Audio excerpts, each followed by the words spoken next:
السلام علیکم۔ ادبی پبلیکیشنز کی جانب سے ادبی آڈیو ناولز میں آپ سب کو خوش آمدید۔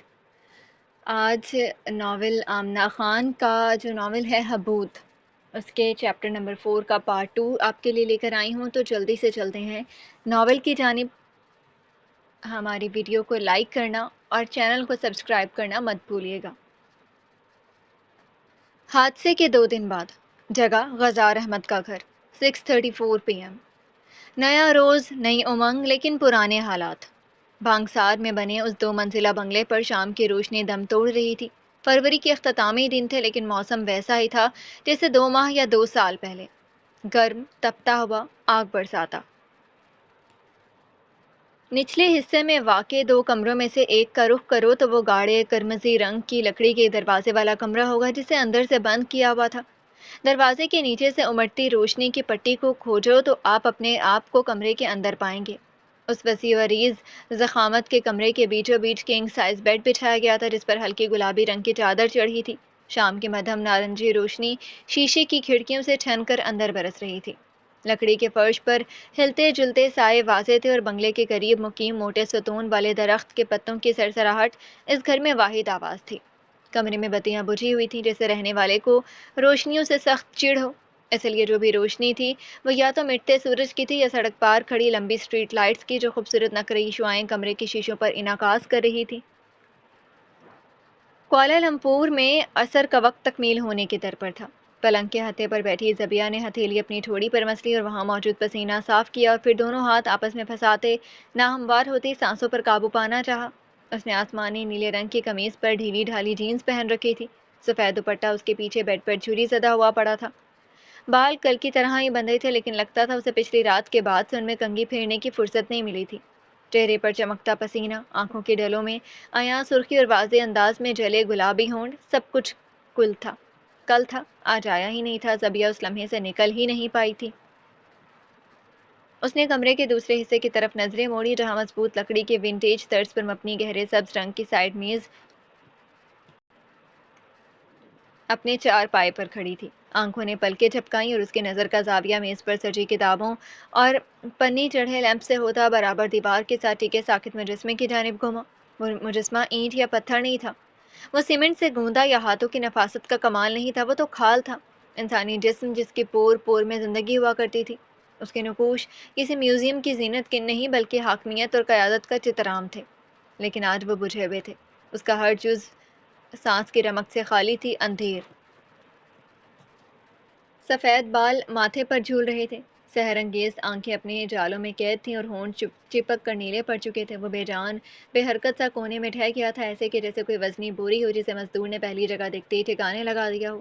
ہمارا مزدور اور کوئی نہیں بلکہ وہی تھی۔ زبیہ نے کوفت سے غزار کے 20 گھنٹے سے مردہ صورت کو دیکھا اور ایک بے زبان گہار کے ساتھ سر اپنی ہتھیلیوں میں گرا لیا۔ کاش انسانی جان بھی ڈیٹول وارئرز کے گیم کی طرح ہوتے اور مرتے ساتھ ہی لاش دھواں دھواں ہو کر غائب ہو جاتی۔ کیا ضرورت ہے اتنی لمبی فوڈ چین کی؟ ہم جانور کھائیں، جانور پودے کھائیں اور پودے ہمیں کھائیں۔ زبیہ کو یقین تھا غزار کو کھا کر تو کسی پودے کا پیٹ بھی نہیں بھرنا تھا۔ اس نے جھنجھلاہٹ میں اپنا ماتھا مسلا۔ تیرا تو دماغ خراب ہو گیا زبیہ۔ پھر سیدھی ہوئی اور لاش کو گھوٹتے اپنے باسی ہوا دماغ توڑانے کی جدوجہد کی۔ اسے کیا کرنا تھا؟ اسے کچھ کرنا تھا۔ اسے حیرت تھی اپنے ٹھوس رویے پر اور خوف تھا اپنے اندر بنتے اس ٹھہراؤ پر۔ وہ کیا بن گئی تھی؟ اسے کل سے رونا نہیں آیا تھا، نہ ہی کوئی پچھتاوا محسوس ہوا تھا۔ زبیہ جس کی آنکھیں ٹی وی پر کسی ہنستے کھیلتے بچے کو دیکھ کر نم ہو جایا کرتی تھیں، اس کے سارے چشمے خشک ہو چکے تھے، بنجر، ایک دم ویران۔ سست حرکات کے ساتھ اس نے پیر فرش پر اتارے اور خود کو پلنگ سے نیچے منتقل کیا۔ وہ دھیمی چاپ سے دیوار میں نصب سفید کناروں والے آئینے تک جا پہنچی۔ مغرب کی روشنی اب اس کی پشت پر تھی، دھواں دھواں ہوتی شعاعیں اس کے بالوں سے ٹکرا کر انہیں سونے کے زرد رنگ سے اثر دے رہی تھی۔ اس نے اپنا عکس اپنے روبرو حاضر ہوتے دیکھا۔ آج زبیہ یمین کی عدالت میں ایک شیطانی مجرم، ایک قاتلہ کی پیشی تھی۔ 5 فٹ 4 انچ کی فریق ثانی جرم سے سیاہ ہوئی کتھئی آنکھیں لیے اسے تک رہی تھی۔ سیاہ گھنگریالے بال گانٹھوں میں جکڑے ہوئے تھے، کپڑوں میں بھی ایک عجیب سی الجھن عیاں تھی۔ زبیہ شیشے کے پار سے بھی اس کے پاس سے اٹھتی موت اور خون کی بو اپنے وجود میں رستی محسوس کر سکتی تھی۔ کتنی بہائم سیرت تھی وہ جو اپنے ہاتھ کسی دوسرے کے خون میں رنگائی تھی۔ ایسی لڑکی بن سکتی تھی کیا کسی کی بیٹی، کسی کی بہن، کسی کی بیوی؟ کیا اسے ماں بننے کا شرف دے گا اس کا رب؟ بالکل نہیں، قاتلہ تھی وہ، جان لینے والی، وہ جو بغیر ڈکار کے اپنا سارا گھر ہضم کر گئی تھی، وہ جس کی تعبیر اور تدبیر دونوں ہی عذاب تھا، ایسا عذاب جس میں دنیا نہیں اس کا اپنا آپ اس سے کوسوں دور بھاگے۔ اس نے گردن تیرچی کی تو سامنے رکھی کھڑی راکشس نے بھی اس کی نقل اتاری۔ اسی پل زبیہ کو اپنے آپ پر نفرت کا پلندہ ٹوٹتا محسوس ہوا اور اس کی انگلیاں بے رحمی سے اپنی ہتھیلی میں قید ہو گئیں۔ تو وہ نقل چور بھی تھی، اس کی معافی، اس کی توبہ کیسے قبول ہو سکتی تھی؟ زبیہ نے اس جیسے سو دیکھے تھے اپنے 52 انچ کے LED پر، جہاں مجرم اور اس کے جرم کی تفصیلات مسالہ دار خبروں میں پڑھی جاتی تھی۔ قتل، خون، دشمنی، سب ایک جیسے ہوتے تھے، خون کے پیاسے جنم سے ہی، نمک حرام۔ کتنے آسان تھا ان کے لیے چاقو اٹھانا، بغیر آواز کے پستول پکڑے کسی کی کھوپڑی اڑا دینا۔ غیر انسانی مخلوقات جو معافی اور توبہ کی آسائش پر بھی حق نہیں رکھتے۔ یہی تھی زبیہ اور یہی تھا اس کا فیصلہ، ہر اس شخص کے لیے جس نے جان لی تھی، دل توڑا تھا اور گھر برباد کیے تھے۔ لیکن آج وہ بک گئی تھی، کسی نے اسے بغیر بتائے خون کا پیالہ پکڑا دیا تھا اور اس بدھو نے سارا کا سارا اندر اتار لیا تھا۔ وہ بدل گئی تھی، خود کی ہی نظروں میں دھوکہ کھا گئی تھی، اس کی توبہ چھن گئی تھی، اس کا صبر ضائع ہو چکا تھا، صرف ایک پل کی غلطی، ایک لمحے کی خطا اس کی زندگی بھر کا بوجھ بن گئی تھی۔ قاتلہ کی پلکیں بھیگ رہی تھی، منصفانہ نے چہرہ موڑ لیا، وہ بک چکی تھی، خیانت کار تھی، امن و قانون کی پاسدار نہیں بن پائی تھی، وہ اس فاسق مجرمہ کو وہ سزا نہیں دے سکتی تھی جو اس کا حق تھا، کیونکہ وہ حق پر رہنا بھول چکی تھی۔ گھر کے اکبی دروازے کی کھٹپٹ سنائی تھی تو وہ جھٹکے سے سیدھی ہوئی، آنکھیں پھٹی کی پھٹی رہ گئیں۔ عقائر آ گیا تھا۔ وہ کل رات گھر نہیں آیا تھا تو زبیہ نے اندازہ لگایا تھا کہ کسی دوست کے گھر رک گیا ہوگا، کیونکہ وہ اکثر ایسا کرتا تھا۔ اس سب کے بعد وہ سوچنا بھی نہیں چاہتی تھی کہ اگر وہ اس پل آ جاتا تو وہ اسے کیا جواب دیتی، کس طرح لکڑی کے تختوں کے درمیان رشتہ خون اس نے بلیچ اور سرف سے گھس گھس کر دھویا تھا۔ اس کا علم صرف زبیہ اور اس کی سرخ ہوئی انگلیوں کا تھا۔ کس دشواری سے وہ اپنے سے وزن میں دگنے مرد کو کندھوں پر ڈال کر کمرے تک لائی تھی اور پھر ان کا تعاقب کرتی خون آلود لکیروں کو صفائے ہستی سے مٹایا تھا۔ کس طرح اس نے ریزہ ریزہ ہوئی الماری کے ٹکڑے سمیٹے تھے اور سمیٹنے کے دوران ہی 5 مختلف جگہ سے اپنے پیر کان سے کٹوائے تھے۔ اب بھی وہ لنگڑا کر چل رہی تھی۔ ان سب کے درمیان سب سے مشکل الماری کی لکڑی کو گھر کے باہر منتقل کرنا تھا تاکہ اگلے روز کوڑا کرکٹ والا اسے اٹھا کر لے جائے۔ اس نے ماتھے سے پسینہ پہنچتے ہانپتی سانس کے ساتھ غزال کے ساکت جسم کو دیکھا جو بیڈ روم کے کونے میں نشست تھا، گردن جھکی ہوئی اور چہرہ زبیہ کو ہر کچھ گھنٹے بعد پہلے سے زیادہ خوفناک نمایاں ہوتا تھا۔ وہ تو رات بھر سو بھی نہیں پائی تھی، بس لاؤنج روم کے چکر کاٹ رہی تھی، دائیں سے بائیں پھر بائیں سے دائیں۔ پلنگ پر سے اپنا دوپٹہ اٹھاتے اس نے حلیہ سدھارنا چاہا، منہ پر ملنے کے لیے لوشن کی شیشی پکڑی، لیکن گرمی کا اندازہ کرتے گڑبڑا کر واپس الماری پر سجا دی، دوپٹے کی تہہ کھولی اور شیطان کی چادر ہوا میں ہلائی، پھر پیچھے سے لا کر سر پر ڈالی، ہونٹوں پر مسکراہٹ لانے کی ریکارڈ توڑ کوشش کی اور ریکارڈ توڑ بھی دیا، پھر ایک گہری سانس بھرتے کمرے کی چابی پکڑی اور باہر کی جانب قدم اٹھائے۔ کمرے کے باہر آ کر اس نے پھرتی کے ساتھ دروازہ چوکھٹ سے لگایا اور کپکپاتی انگلیوں سے چابی سوراخ میں گھمانے لگی۔ تھوڑی اور کھٹر پٹر کے بعد اس نے ہلکا سا دھکا دے کر چیک کیا تو دروازہ بند رہا۔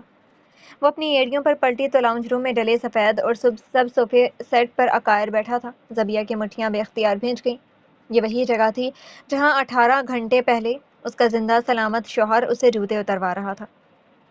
وہ اپنے سامنے کئی کاغذات پھیلائے ہوئے تھا اور لمبی چمکدار انگلیاں ٹھوڑی کے نیچے جمی تھیں، سیاہ بال نفاست سے پچھلی طرف سیٹ تھے اور سفید رنگت مغرب کی نرم گلابی روشنی میں واضح تھی۔ وہ ایک ہاتھ کی انگلیوں میں قلم تھامے پرچے پر کچھ کاٹ رہا تھا، ساتھ رکھے کیلکولیٹر میں بے ترتیب ہندسے چمک رہے تھے، آنکھوں پر چاندی کے پتلی فریمز والی اینک تھی۔ زبیہ ٹھٹک کر رکی اور نظریں آس پاس دوڑائیں، صوفے، ڈائننگ ٹیبل، باورچی خانہ، قالین، جوتے، سرجری، پولیس، خون۔ اس کی موجودگی کا احساس ہوا تو عقائر نے گردن موڑ کر سفید بٹن شرٹ میں ڈھکے کندھے کے اوپر سے پیچھے جھانکا۔ وہ جہاں تھی وہیں تھم گئی اور ہونٹوں پر مسکراہٹ طاری کرنے کی کوشش کی۔ تم آ گئے، اس کی زبان لڑکھڑا رہی تھی۔ زبیہ نے اندرونی طور پر خود کو ایک مکہ جھڑکا۔ اینک والے مرد نے سر موڑا اور طنزیہ مسکرایا، کرایہ داروں کو زیادہ مزے کرنے نہیں دے سکتا ورنہ وہ بھول جائیں گے کہ اصلی باس کون ہے۔ اس بار زبیہ کی مسکان کچھ حد تک اصلی تھی، اس کی پشت کو دیکھتے اسے لگا تھا کہ وہ رو دے گی، وہ ایک بار پھر اس کے سامنے ٹوٹ جائے گی اور وہ کچھ کہے سنے بغیر اس کی ڈھال بن جائے گا۔ یہی تو تھا ان کا رشتہ۔ زبیہ کو اس روز سے پہلے کبھی سب اتنا شفاف نظر نہیں آیا تھا، شاید اس کے آس پاس بچھے دھند کے مرکورے اٹھ رہے تھے۔ کہاں تھے تم؟ لڑکی کی آواز خشک تھی جیسے عرصے بعد کسی سے ہم کلام ہو، شاید یہ سچ بھی تھا۔ عقائر نے ایک پیپر سے کچھ پڑھ کر دوسرے میں اتارا۔ بے فکر رہو، جیل میں نہیں تھا۔ جیل؟ اس کے منہ سے بے لگام چھوٹا۔ تم جیل میں کیوں ہوگے؟ کون؟ کیسی جیل؟ وہ بغیر سوچے سمجھے بول رہی تھی۔ اس نے سر اٹھا کر اسے دیکھا۔ کوئی ڈیلی سکور پورا کرنا ہے کیا 300 دفعہ جیل بول کر؟ زبیہ نے گڑبڑا کر پلکیں جھپکی۔ نہیں، عجیب، سر مت کھاؤ میرا، واپس جاؤ جہاں سے آئے ہو۔ آخر میں وہ کچن کی طرف چل دی۔ اس شخص کی باریکی اسے عجیب کر دیتی تھی ہمیشہ سے۔ مشکل ہے، اب میں بڑا ہو گیا ہوں، وہاں آؤں گا نہیں۔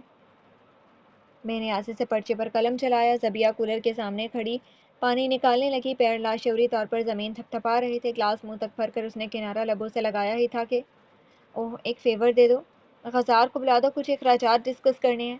پانی اس کی ناک میں چڑھ گیا تو وہ بے اختیار کھانسی۔ گلاس کپ کپاتی انگلیوں سے واپس سلیب پر رکھا اور اوندھے ہوتے سارا پانی تھوک کی صورت باہر نکالا۔ عقائر اس بار پوری طرح گھوما تھا۔ صوفے پر پریشان تاثرات لیے اس نے اس کی خیریت دریافت کرنی چاہیے۔ میں کھانسی ٹھیک، کھانسی میں ٹھیک ہوں غزار۔ وہ فریب کے سمندر میں 100,000 مچھلیاں تھیں کذب کی۔ زبیہ نے بھی اپنا شکار چن لیا تھا۔ بزنس ٹرپ پر گئے ہیں۔ سفید بٹن شرٹ والے نے ابرو سکیڑے۔ Business trip? کب؟ زبیہ اب پانی چھوڑ چھاڑ کر لیونگ روم میں واپس آ رہی تھی۔ اس نے ضرورت سے زیادہ مسکراتے ہوئے بتانا شروع کیا۔ کل رات جب تم نہیں تھے۔ اتنا اچانک؟ ایک تو یہ بی بی سے کتنے سوال کرتا ہے۔ آسمانی نیلے رنگ کی قمیض پہنی لڑکی نے جبرن سر ہلایا۔ پلان تو پرانا تھا لیکن کل ہی طے پایا۔ ان کی جاب تو تمہیں پتہ ہی ہے نا۔ اوکے۔ وہ زیادہ کچھ کہے بنا آگے مڑ کے ایک بار پھر اس کی انگلیاں کیلکولیٹر پر بٹن دبانے لگیں تو زبیہ نے سکھ کا سانس اندر کھینچا۔ جھوٹ کو چھپانے کے لیے 100 جھوٹ بولنے پڑتے ہیں، یہ محاورہ اسے سچ ہوتا نظر آ رہا تھا۔ بائی دا وے، الماری کہاں گئی یہاں والی؟ اس نے پین سے کمرے کی دوسری طرف اشارہ کیا تھا جہاں جگہ خالی تھی۔ زبیہ کا دل دہل کر رہ گیا۔ اس نے خود کو آگے جھک کر خون کے دھبے چیک کرنے سے روکا۔ اللہ تعالیٰ پلیز میری صفائی کی لاج رکھ لیں۔ وہ اچانک اتنا پرجوش ہو کر بولی کہ وہ تک سٹ پٹا گیا۔ اتنی گھٹیا 2 نمبر الماری تھی، تمہیں شکر کرنا چاہیے میں نے جان چھڑوا دی تمہاری۔ جب دیکھو لنگڑی لولی جھولتی رہتی تھی یہاں سے وہاں۔ اتنی کیا محبت ہے تمہیں اس سے؟ جہیز کی تھی کیا؟ عقائر اسے ہکا بکا سا دیکھا گیا۔ اینک کے پیچھے چمکتی سرمئی آنکھیں حیرت میں فراخ تھیں اور پھر وہ آہستہ سے ہنس دیا، نرم پرخلوص ہنسی۔ زبیہ نے ایسی شاید اس پر کبھی نہیں دیکھی تھی۔ تم ایک الماری کی جسمانی معذوریوں کا مذاق اڑا رہی ہو، وہ مسکراتے ہوئے بولا۔ زبیہ بھی رک گئی اور اس کے چہرے پر پھیلتی گلابی کو دیکھتے مسکراہٹ واپس لوٹ آئی۔ میں کسی کو نہیں بخشتی۔ وہ اس کے سامنے صوفے پر بیٹھ گئی اور ڈرامائی انداز میں آنکھیں گھمائیں۔ ڈرامہ ہی تو تھا۔ کیا واقعی ڈرامہ ہی تھا؟ وہ ایک بار پھر ہنس دیا۔ زبیہ کو لگا کچھ بدل رہا ہے، اس کے اندر اس کے باہر۔ اس کا دل دہک اٹھا تھا، کان گلابی پڑ رہے تھے۔ اس سارے مکالمے میں عقائر نے پہلی بار اس کا چہرہ غور سے دیکھا۔ تمہارے منہ پر کیا ہوا ہے؟ اس نے سوال اٹھایا۔ اس نے ٹھٹک کر انگلیاں اپنے ہونٹوں کے لال ہوئی جلد پر لگائیں۔ اسٹریٹنر سے جل گیا۔ اتنا گہرا؟ لڑکی نے اسے دیکھا۔ اس سے بھی گہرا جل سکتا ہے۔ تم نے کتنی بار کیے ہیں بال اسٹریٹ؟ عقائر نے ہنس کر ہاتھ اٹھا دیے تو وہ مسکرا دی۔ کیا لکھ رہے ہو؟ اس نے بات گھماتے اس کے کاغذات کی طرف اشارہ کیا۔ نظم، اپنی یک طرفہ محبت کے نام۔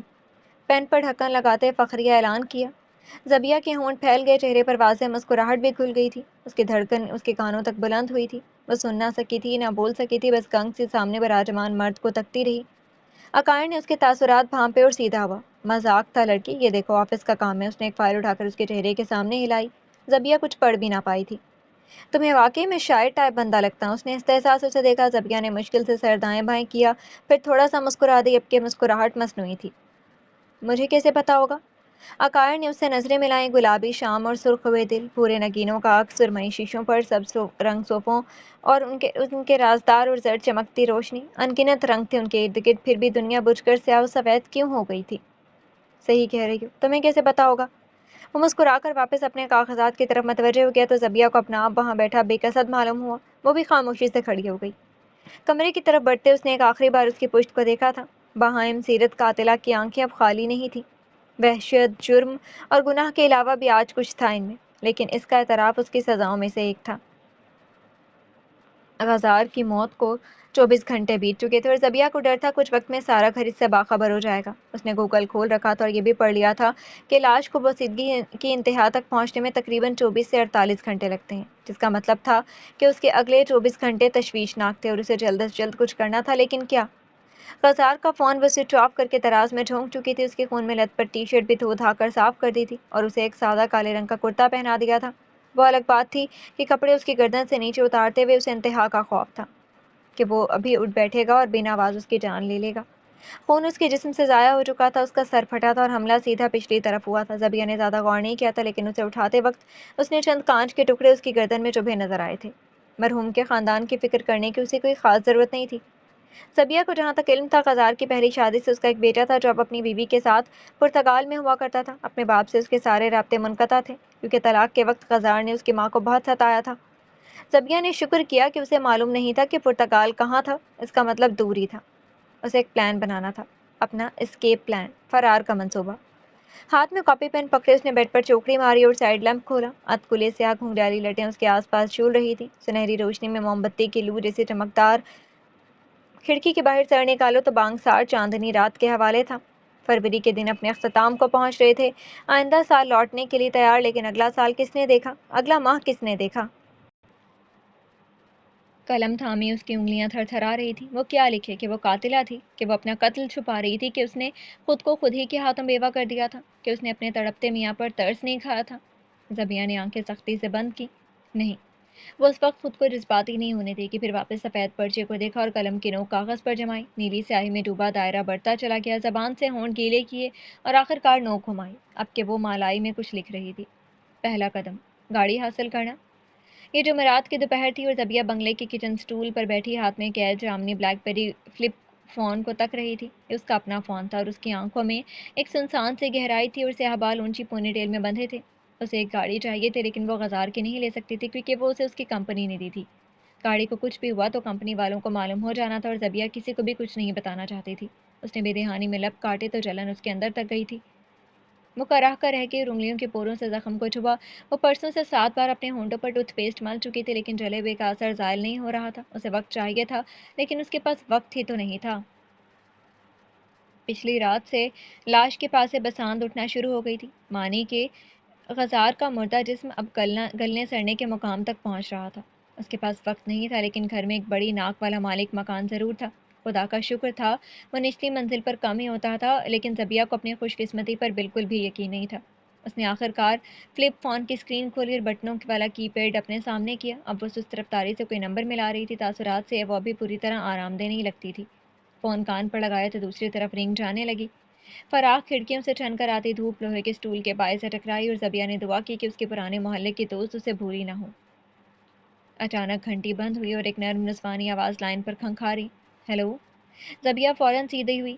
ریٹا؟ اس کی آواز میں کیا نہیں تھا، خوف، پریشانی، خوشی اور امنگ بھی۔ ریٹا ایک پل کے لیے رکی، پھر کچھ سوچ کر بولی، کون بات کر رہے؟ زبیہ نے اس کی آواز پر آنکھیں بند کی، آنسو اس کے گال بھگو رہے تھے۔ کتنا کچھ تھا اس کے دوست کی آواز میں، یادیں، گزرے زمانے، اچھے وقت اور بیتے حالات۔ وہ سانس لینے کے لیے رکی، آنسو اس کی ٹھوڑی سے نیچے گرا تو اس نے اپنی جلد پر ہتھیلی رگڑی۔ زبیہ یمین۔ اس بار ریٹا کا اشتباہ قابل لمس تھا، لیکن اسے پہلے کہ زبیہ کچھ اور کہہ پاتی وہ اچانک پرجوش سی ہو کر چیخی، زبیہ تم؟ اسٹول پر بیٹھی لڑکی کو 2 دنوں میں پہلی بار زندگی محسوس ہوئی، شاید 5 سال میں۔ ہاں میں، یاد آئی؟ ریٹا کی طرف کھٹر پٹر ہو رہی تھی۔ اس کے پیچھے لوگوں کے بولنے کی آوازیں بھی سنائی دی جا سکتی تھیں، ایسا لگتا تھا وہ کسی آفس میں ہو۔ تم کہاں غائب ہو گئی ہو؟ او مائی گاڈ، کتنا عرصہ ہو گیا تم نے ٹی ٹی ڈی آئی کیا چھوڑا، سب کو چھوڑ دیا؟ اتنا اچھا ہے کیا تمہارا شوہر کہ میری یاد ہی نہیں آئی؟ زبیہ مسکرائی، بیچاری ریٹا کو تو پتہ بھی نہیں تھا، لیکن وہ دنیا کا اول ترین طنز کر چکی تھی۔ میں نے ٹی ٹی ڈی آئی کو نہیں چھوڑا تھا ریٹا، اس نے مجھے چھوڑا تھا۔ آنکھوں کے سامنے ایک چہرہ آیا تو وہ ضبط کر گئی، کمبخت پائلٹ۔ او رائٹ، وہ تھوڑی دھیمی پڑ گئی۔ زبیہ یمین اور اس کے ناکام محبت کی کہانی سے اس کی سہیلی بھی بخوبی آگاہ تھی۔ تمہارا کوئی کانٹیکٹ نہیں ہوا اس سے؟ زبیہ نے ایک بھاری سانس اندر کھینچی۔ میں کیوں کروں گی اس سے کانٹیکٹ؟ میں شادی شدہ ہوں، اور ویسے بھی، اس بار اس کا انداز کڑوا تھا، جو اس نے کیا تھا اس کے بعد میں اس سے کیا بات کروں؟ 29 اگست کو فون اٹھا کر اسے ہیپی برتھ ڈے میٹ کہوں؟ تمہیں اس کی برتھ ڈے یاد ہے؟ ریٹا کے الفاظ کی مسکراہٹ آیا تھی۔ زبیہ کے اچانک کان گرم ہوئے۔ ہاں، کیونکہ میں ہر سال اس دن سو قیدی رہا کرتی ہوں، وہ طنزیہ بڑبڑاتی چلی گئی۔ ریٹا ہنس دی۔ او گاڈ زبیہ، تم تو ویسے ہی ہو۔ اس کی آواز تھوڑی سنجیدہ ہوئی، لیکن رابع ویسا نہیں رہا۔ وہ سننا نہیں چاہتی تھی، لیکن کچھ تھا اس کی دوست کی آواز میں جو وہ چپ ہو گئی تھی۔ اپنے ناخنوں کو ماربل کے کاؤنٹر پر گھسیٹتے اس نے خود پر جبر کیا، وہ آیا تھا میرے پاس 5 سال پہلے۔ زبیہ کا دل بیت سے آدھا ہوا، وہ بے اختیار ہانپی جیسے اسے سانس نہیں آ رہی ہو۔ اس سب کے بعد؟ اس نے خود کو پوچھتے سنا۔ ریٹا نے حامی بھری۔ ہاں، اس سب کے بعد آئی تھنک 2 مہینے گزرے تھے تمہاری شادی کو، کہ اصل میں تمہارے TTDI سے جانے کے بعد مجھے بھی دوسرے علاقے میں جاب مل گئی تھی۔ امی کی ذیابیطس کا تو تمہیں پتہ ہی تھا، ان کے لیے بھی چلنا پھرنا مشکل ہو گیا تھا، اسی لیے ہم ان دنوں پیکنگ میں مصروف تھے۔ اس نے اپنے دل پر ہاتھ رکھا کہ وہ دیوانہ وار دھڑک رہا تھا۔ وہ آیا تھا لیکن زیادہ وقت رکا نہیں، میں نے اندر بلایا تو وہ بس یہیں راہداری تک آیا تھا۔ ریٹا نے ایک گہری سانس لی۔ وہ تمہارا پوچھ رہا تھا زبیہ۔ لڑکی نے چہرہ کھڑکی کی طرف موڑا۔ کاش ریٹا اسے یہ نہ بتاتی، کاش وہ اسے کچھ نہ بتاتی۔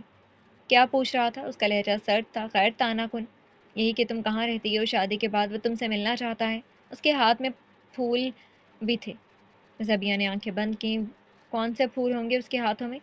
گلاب، گلے بہار، گلے نرگس۔ وہ اچانک مسکرائی اور تھک کر آنکھیں کھولی۔ تم نے تو اسے میرا پتہ دے دیا تھا۔ ریٹا نے فون کی دوسری طرف کسی چیز کا گھونٹ بھرا اور پھر چمڑے کی سرسراہٹ کی آواز آئی جیسے وہ سیٹ میں پیچھے ہوئی ہو۔ میں کیسے دے سکتی تھی زبیہ؟ تم دونوں کی آخری لڑائی میرے سامنے ہوئی تھی۔ اس کے بعد تم نے ہی تو کہا تھا کہ اس سے کوئی رابطہ نہ رکھوں۔ بہت اچھا کیا، وہ اچانک سنگ دلی سے بول اٹھی۔ اس کی باتیں رہنے دیتے ہیں۔ لائن کی دوسری طرف لڑکی نے اس بات میں سر ہلایا تھا۔ جواب دیا، تم بتاؤ، ملنے کا پلان کریں؟ زبیہ نے اپنی کان کی لو کھجائی۔ اب مشکل گفتگو کی شروعات تھی۔ وہ اصل میں آج کل میں تھوڑی مصروف ہوں، تمہیں پتہ ہے غزار کا کام جیولوجسٹ ہے، اس لیے ہر وقت ٹائٹ شیڈیول رہتا ہے۔ میں سمجھ سکتی ہوں۔ اس نے وہیں سے رابطہ جوڑا۔ لیکن ہم ملیں گے؟ بالکل نہیں، میں پوری کوشش کروں گی، میں ملائیشیا سے دور دراز بھاگ جاؤں گی۔ تم میری دوست ہو ریٹا، تم صرف ایک خطرہ ہو۔ ریٹا خوشی سے سنائی دی، ضرور، لیکن تمہاری مدد چاہیے ہوگی یار۔ اس نے گھبراہٹ میں دانت پیستے بات چھیڑی۔ حکم کرو جانے من۔ دراصل وہ غزار کی گاڑی مینٹیننس کے لیے گئی ہوئی ہے اور ان کے آفس کے کلیگ کے ساتھ پکنک کا پروگرام بن گیا ہے۔ ایک دن کے لیے تمہاری گاڑی چاہیے ہوگی۔ اس نے ہچکچاتے ہوئے پوچھا، مل سکتی ہے کیا؟ آف کورس زبیہ، 5 سال بعد میری سب سے اچھی دوست مجھ سے کوئی فیور مانگے گی تو میں انکار تھوڑی کروں گی۔ تم مجھے اپنا پتہ ٹیکسٹ کر دو، میرا ڈرائیور چھوٹ جائے گا۔ ڈرائیور؟ زبیہ کو حیرت ہوئی تو وہ ہنس دی۔ ہاں، کوک خانسامہ بھی ہوتا ہے۔ آئی ایم ایکسپیکٹنگ تو شوہر صاحب کو امٹ امٹ کر پیار آ رہا ہے۔ اسٹول پر نشست لڑکی کا دل اچانک خالی ہو گیا تھا۔ دماغ کے کونے کونے سے آوازیں آ رہی تھیں، شور و ہنگامہ، رش اس کی بصارت دھندلا رہی تھی۔ لاؤنج روم کی کھڑکیوں سے چھن کر آتی دھوپ ہوا میں کھل رہی تھی۔ سبز و سفید صوفے مٹ کر ایک نیلی راہداری کا سما پیش کرے تھے۔ زبیہ نے ابرو مسل کر تفکر جھٹکنا چاہا تو اس نے اور تیزی کے ساتھ اس کے دماغ میں چھپی تصویر سے حقیقت کا روپ دھار لیا۔ نرم پیلے رنگ کی دیواروں میں رنگے کلینک میں اس وقت 3 نفوس موجود تھے۔ کمرے میں چلتا AC گنگنا رہا تھا اور اس کی جالیوں سے چھوٹتی خون خواہ ہڈیوں تک کو قابض کر لیتی تھی۔ کمرے کے ایک کنارے پر رکھی مشاہداتی میز کے نیلے میٹرس پر اس وقت زبیہ بیٹھی تھی۔ اس نے اسٹرائپ پر پرنٹڈ لال رنگ کا سوٹ 2 پیس پہنا تھا اور اس پر سر پر کالے رنگ کا شیفون دوپٹہ گرا تھا۔ چہرے پر ہلکا میک اپ تھا اور ناک میں سونے کی بالی چمچما رہی تھی۔ وہ کم عمر لگتی تھی، لگ بھگ 22 کے قریب۔ اس کی انگلیاں تنگ تھیں اور آنکھوں میں ڈھیروں امید اور توقع تھی۔ وہ گاہے گاہے دروازے کی طرف دیکھتی جہاں تھوڑی دیر قبل ہی ڈاکٹر اس کی رپورٹس لینے گئے تھے۔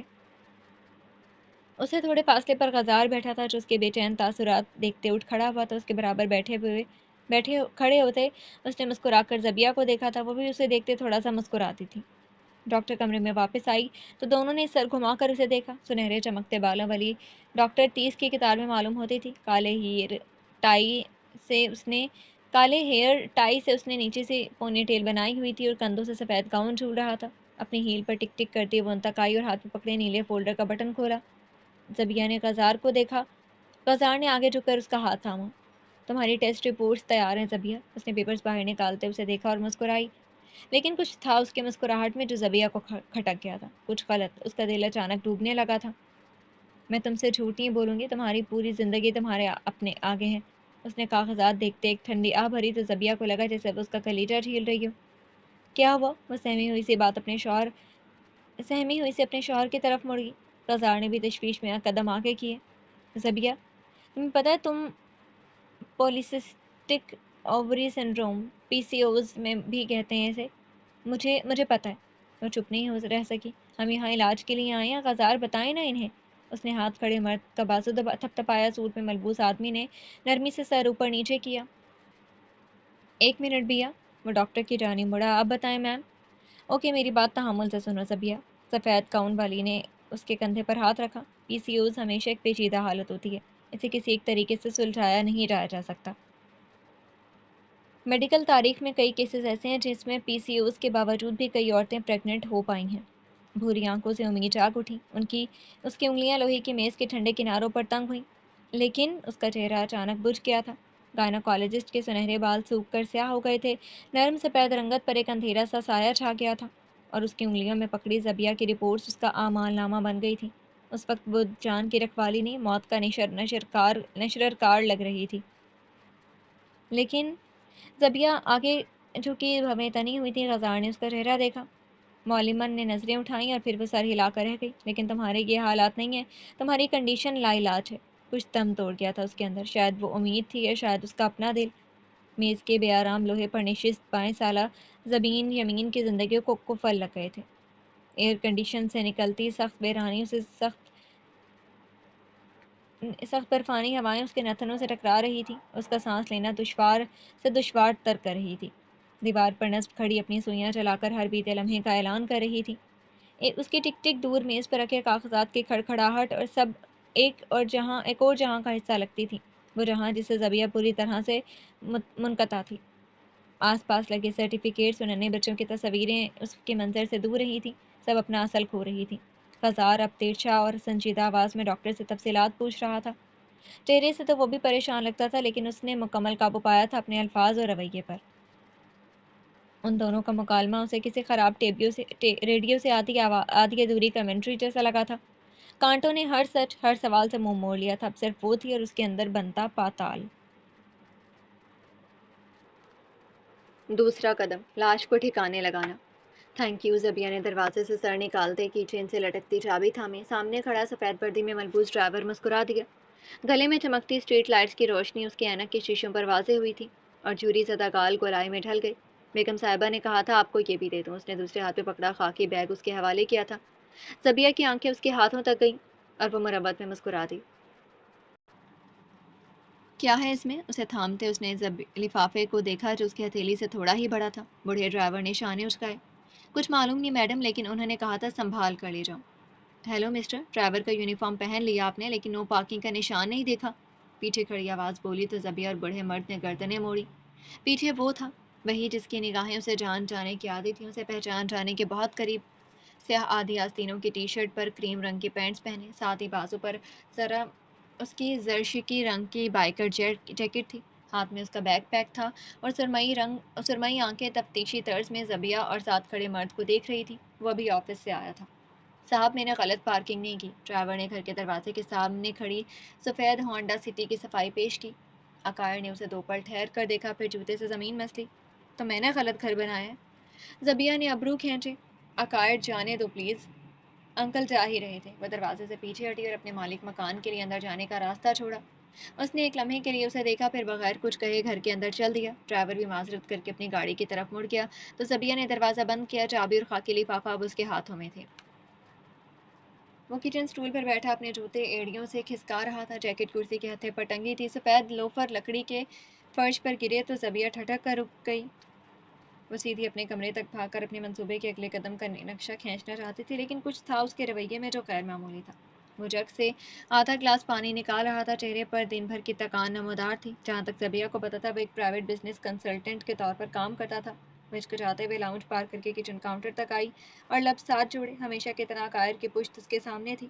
وہ گلاس لبوں سے لگائے پانی اندر اتار رہا تھا، گلے کی گلٹی ہر گھونٹ کے ساتھ حرکت میں تھی۔ کیسا دن گزرا تمہارا؟ اس نے ہلکا سا مسکراتے بات کا آغاز کیا۔ اس کی آواز پر اس کے ابرو اٹھے اور وہ گلاس دور ہٹاتے اس کی جانب گھما۔ چہرے پر ایسی سختی تھی جیسے جانتا ہی نہ ہو، نہ اسے نہ ہی اس کے سوال کو۔ سرمئی آنکھیں اس کے چہرے کو دیکھتی تھک گئی تھیں تو اس نے سر دوسری طرف موڑ لیا۔ گزر گیا۔ زبیہ نے ہتھیلی کاؤنٹر کے کنارے پر رکھی، ساتھ ہی لفافہ بھی وہیں ٹکا دیا۔ یہ کیا جواب ہوا؟ تم تو بڑے آپٹمسٹ انسان تھا۔ گال پھلا کر ایک بھاری سانس باہر نکالی۔ اب نہ انسان ہوں نہ آپٹمسٹ، اس کے اعلان پر وہ ہنس پڑی تھی۔ عقائر نے کھاری ہوئی مسکان کے ساتھ اسے دیکھا۔ اور بڑا بھی نہیں ہوں۔ 29 کوئی عمر ہوتی ہے؟ بالکل نہیں، وہ مسکرا رہی تھی، وہ اور نہیں دیکھ سکا۔ نظریں کاؤنٹر پر سجے خاکی لفافے تک کرتے اس نے ابرو چکائے۔ غزال تمہیں ٹرپ سے تحفے بھیج رہا ہے؟ میری دوست نے بھیجا ہے کچھ، آئی ڈونٹ نو کیا ہے، اس نے لاپرواہی سے بتایا۔ عقائر نے سر ہلایا۔ ٹھیک ٹھیک،